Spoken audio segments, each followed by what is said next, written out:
মার্জারের বিবেচনায় থাকা 5 ব্যাংক অকার্যকর ঘোষণা করল বাংলাদেশ ব্যাংক। পর্ষদ ভেঙে বসানো হলো প্রশাসক। নিয়ন্ত্রক কর্তৃপক্ষ বলছে আমানতকারীদের ভয়ের কিছু নেই, আমানতকারীরা হুমড়ি খেয়ে পড়বে, যা সামাল দেওয়া কঠিন হবে বলছে উদ্যোক্তা পরিচালকরা। এদিকে শেয়ার হোল্ডাররা কোনো অর্থ পাবেন না। সাইদার রহমানের রিপোর্টে বিস্তারিত। সকালেই বাংলাদেশ ব্যাংক জরুরি বৈঠকে ডেকে নিয়ে যায় মার্জারের বিবেচনায় থাকা 5 ব্যাংকের কোম্পানি সচিবকে। তাদের সকাল 10টায় কেন্দ্রীয় ব্যাংকে থাকতে বলা হয় মঙ্গলবার রাতে। বেলা 11:30টার দিকে এক্সিম, এসআইবিএল, ফার্স্ট সিকিউরিটি, গ্লোবাল ও ইউনিয়ন ব্যাংকের চেয়ারম্যানকে জরুরি বৈঠকে যোগ দিতে নির্দেশ দেওয়া হয়। সঙ্গে আসতে বলা হয় এই 5 ব্যাংকের ব্যবস্থাপনা পরিচালক ও চলতি দায়িত্বে থাকা এমডিদের।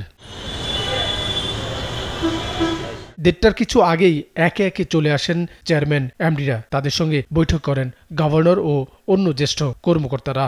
তবে এমডিদের পাঠানো হয় কেন্দ্রীয় ব্যাংকের একটি শাখায়, যেখানে ধরিয়ে দেওয়া হয় বোর্ড ভেঙে দেওয়ার চিঠি।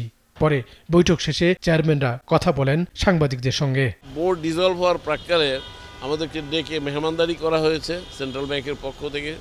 আমাদেরকে ফুলেল শুভেচ্ছা জানানো হয়েছে এবং ধন্যবাদ দেওয়া হয়েছে। যেই সময় এই বোর্ডগুলো এই সদস্যরা একটা রোল প্লে করেছেন জাতীয় স্বার্থে। বোর্ড বিলুপ্ত, প্রশাসক যোগ দেবে, তাহলে আমানতকারীরা অর্থ পাবে কিনা? উত্তরে তারা বলেন হয়তো আমানতকারীরা হুমড়ি খেয়ে পড়বে। প্রশাসক যোগ দিয়েছেন এমন খবরে। তবে 10,000 কোটি টাকা নয়, 50,000 কোটি টাকা দিয়েও নৈরাজ্য সামাল দেয়া কঠিন হবে।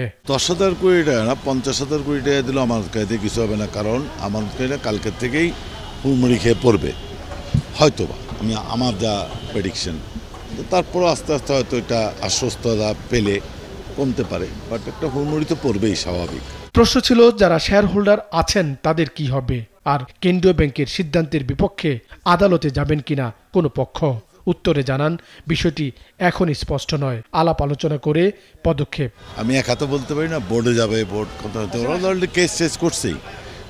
বিভিন্ন ব্রাঞ্চ, ওনার ব্যাংক সব ব্যাংক কেস করছে বোর্ড থেকে। এখন বাকিটা ওনারাই বলতে, দেখা যাক কি হয়। বাট গভর্নর সাহেব হলো বোর্ড ভেঙে দিয়েছেন, আজকের থেকে বোর্ড শেষ। এদিকে সার্বিক পরিস্থিতি নিয়ে সংবাদ সম্মেলন করেছে বাংলাদেশ ব্যাংক। গভর্নর জানিয়েছেন আমানতকারীদের ভয় পাওয়ার কোনো কারণ নেই। প্রথমে 2 লাখ টাকা পর্যন্ত ফেরত দেওয়া শুরু হবে। উত্তর দেন সমসাময়িক নানা প্রসঙ্গে।